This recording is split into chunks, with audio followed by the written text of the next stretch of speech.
So what does future ready mean for me? And what's that one shift I will need to make to be so? I normally tell guys, take a moment to reflect, which is what Sean did with us. Most of us are like hamsters, just running, and we never pause to reflect. So as I engage with you, I would ask you, number one, reflect and keep those questions coming. Number two, most likely, I will not tell you anything you haven't heard, be in a different form, but really essentially the same. So what's the next thing you look for? Patterns. What are the patterns? What are the themes emerging? Because once you reflect, look for patterns. The third thing that we never do is your narrative. For instance, we've gone through this. Red, blue, green, yellow. But what is your story? Because most of us are asked that question. What's your story? Who are you? There are some of you I've dealt with here. I'm just trying to double-click that, your narrative. And I've been fortunate enough I've worked with about 14 CEOs.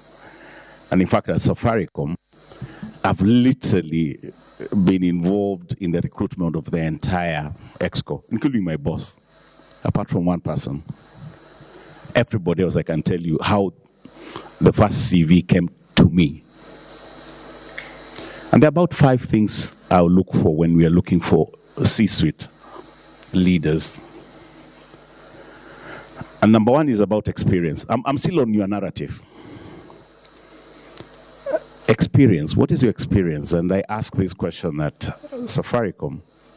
If I told you I have 15 years of experience as a driver, and my brother has 5 years of experience as a driver, who would you employ from an experience point of view, assuming everything else constant?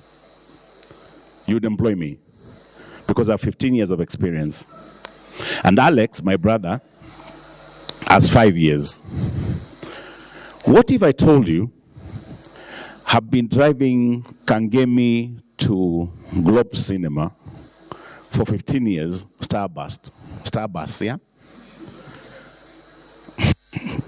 And Alex has been driving an Uber in Nairobi for 5 years. If you want a driver in Nairobi, who would you take? From experience only. So the question is, are you an Uber driver or a Starbus driver? From an experience point of view. So we'll look at experience as number one. The second thing we'll look for are your traits, which is what now So you ask the question, what is your DNA?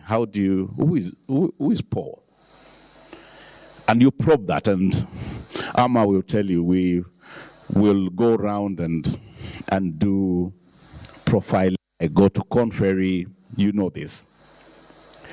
Then number 3, we are still on your narrative. So when you ask who you are, so experience, your traits, your drivers, what drives you? Some people are driven by structure, others are driven by change, others are driven by impact, whatever drives you. And then the fourth is partly what we had this morning about your competencies. What are your core competencies? That they could be leadership, they could be craft, whatever it is. So experience, traits, drivers, and competencies. And then your emotional intelligence is kind of your base.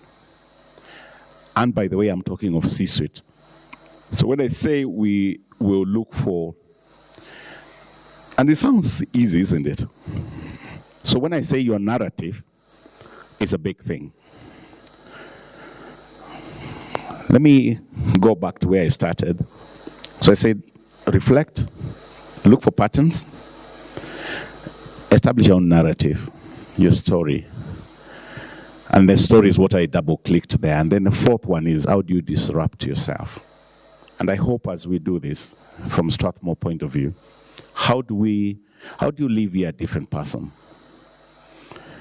And your disruption will be, what will you start, what will you stop? But most importantly, and I say this again to my colleagues, it's about your mindset, your skill set, and your tool set. mindset, skill set, tool set will make you future ready. Any leader I know has a toolbox. What's in your toolkit?